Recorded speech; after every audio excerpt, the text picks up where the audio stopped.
Bab 6 Telekomunikasi dan Network. Jadi untuk bab 6 ini telekomunikasi dan network dibagi menjadi dua sesi pembahasan.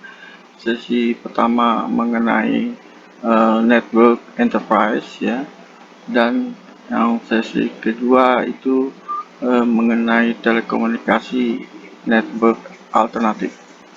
Jadi tujuan daripada pembelajaran ini adalah memahami konsep jaringan, ya, menerapkan hukum Merkavy di dalam memahami nilai-nilai dari sebuah jaringan, ya, mengidentifikasikan beberapa pengembangan utama dan tren di dalam aplikasi bisnis, teknologi, dan industri pada telekomunikasi dan teknologi internet, ya.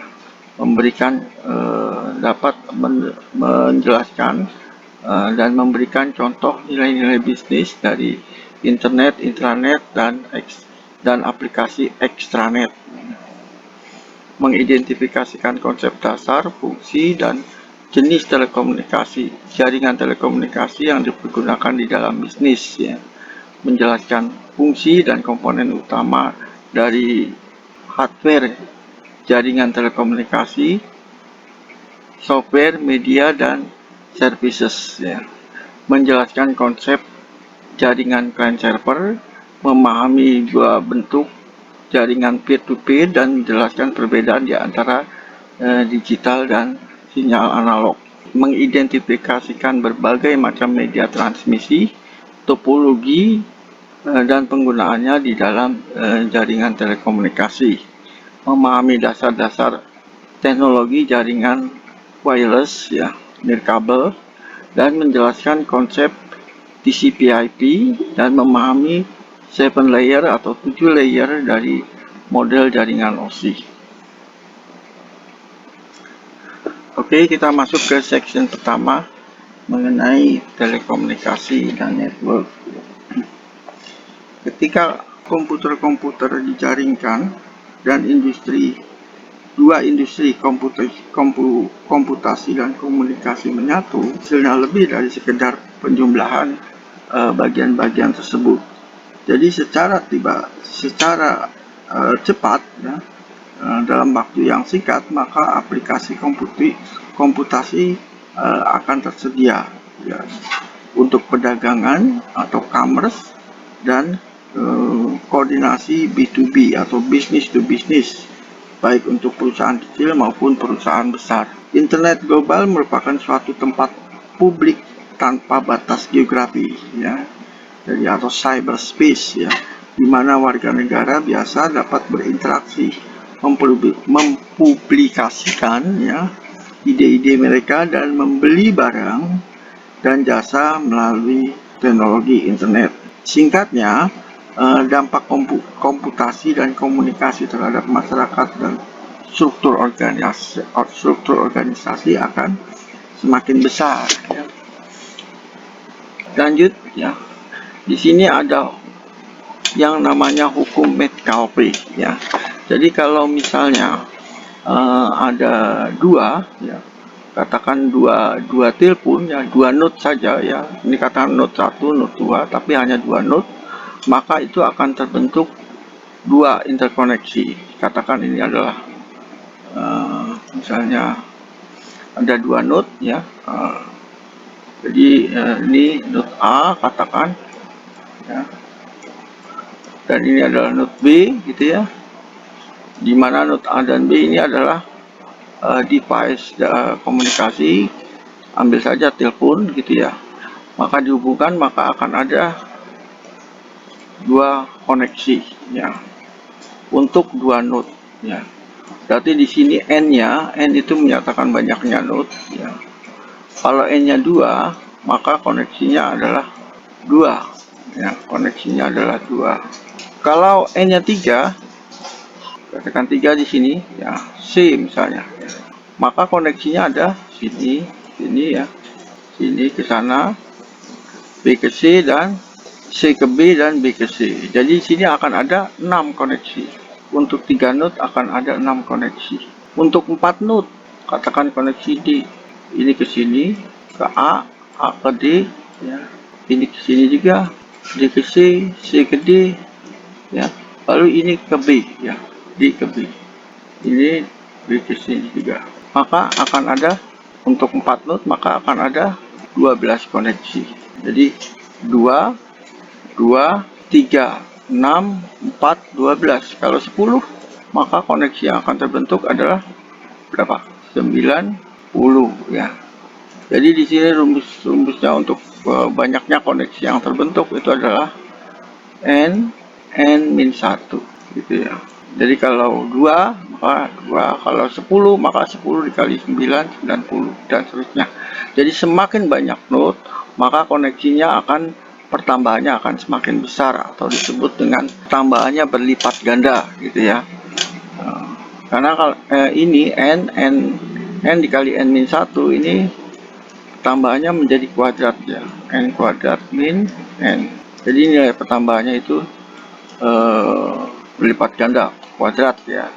Nah, ini adalah hukum Metcalfe, ya. Jadi Metcalfe ini dia mendirikan perusahaan yang namanya 3Com Corp.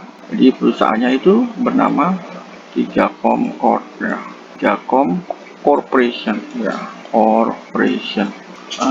Yang merancang protokol internet untuk jaringan komputer, ya.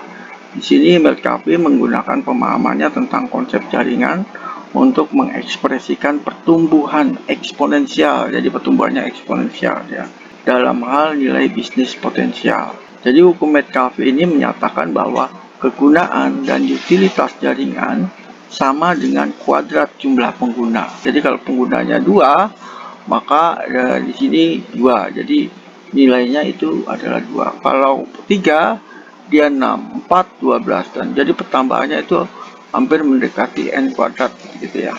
Dan itu menyatakan nilai bisnis, ya, karena kalau semakin banyak jaringan, katakan misalnya ini perusahaan A, B, C, D, semakin banyak perusahaan yang saling berkoneksi, maka nilainya juga akan bertambah.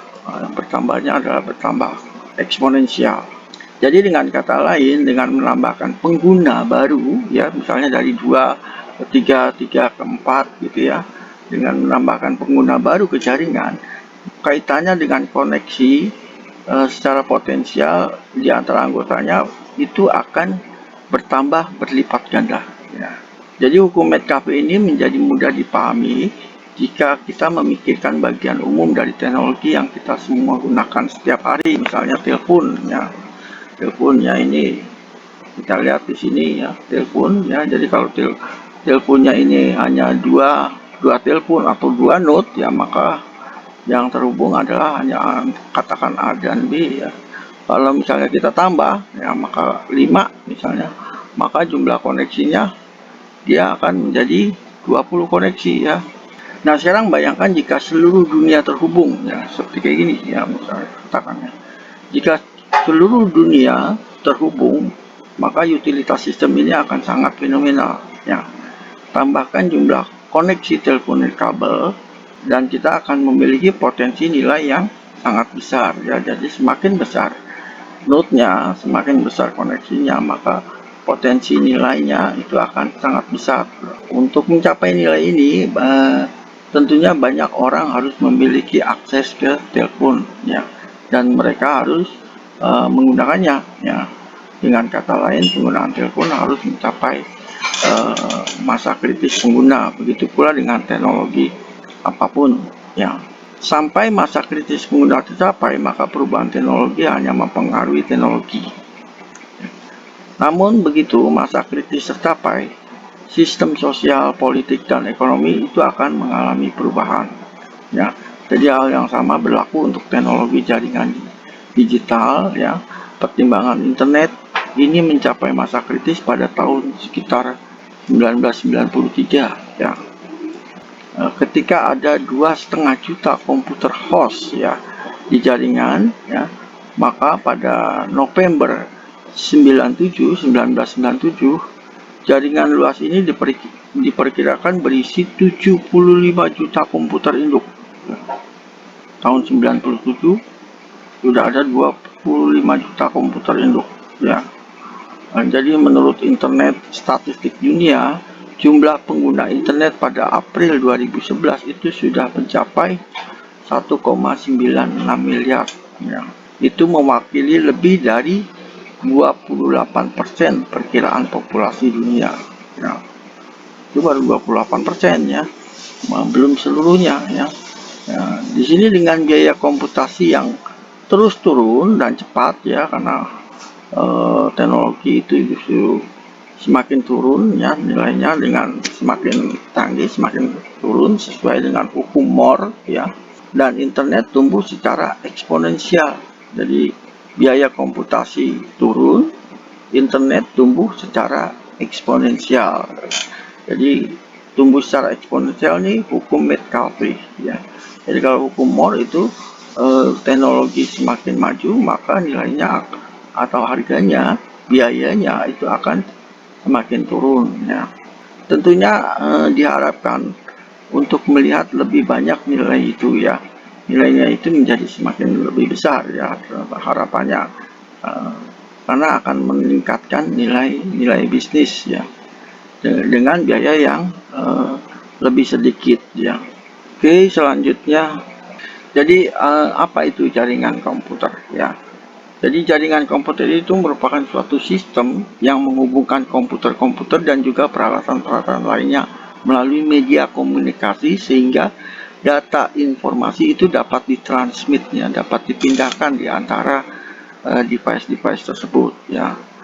Di dalam jaringan komputer, komputer-komputer yang terhubung itu akan dapat saling bekerja sama ya, saling bergantung satu sama lain dan dapat merubah data satu sama lain.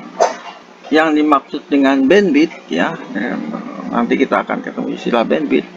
Jadi bandwidth ini merupakan suatu nilai konsumsi transfer data yang dihitung dalam bit atau detik, yang biasanya disebut dengan bit per second atau bps ya. Sedangkan broadband ya, broadband itu adalah istilah yang dibentuk yang digunakan untuk berbagai jenis koneksi internet dengan menggunakan teknologi broadband ya. Pengertian broadband dalam arti harfiah ya, itu adalah jangkauan frekuensi yang luas digunakan untuk mengirim dan menerima data ya.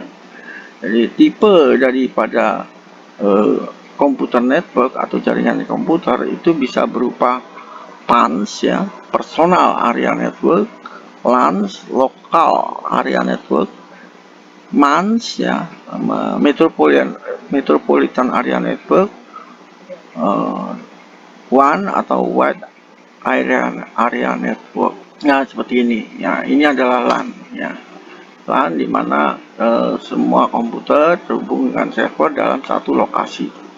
Nah, ini dalam satu daerah ya, atau kota misalnya ya, di mana kantor pusat, kantor cabang, pabrik ya, yang biasanya berada pada lokasi yang berbeda itu terhubung secara teknologi internet ya. Bisa juga melalui kabel ya. Kalau wide ya, itu berarti dia sudah antar benua, antar pulau ya, sudah jaraknya sudah semakin jauh dan semakin luas. Network organisasi ya.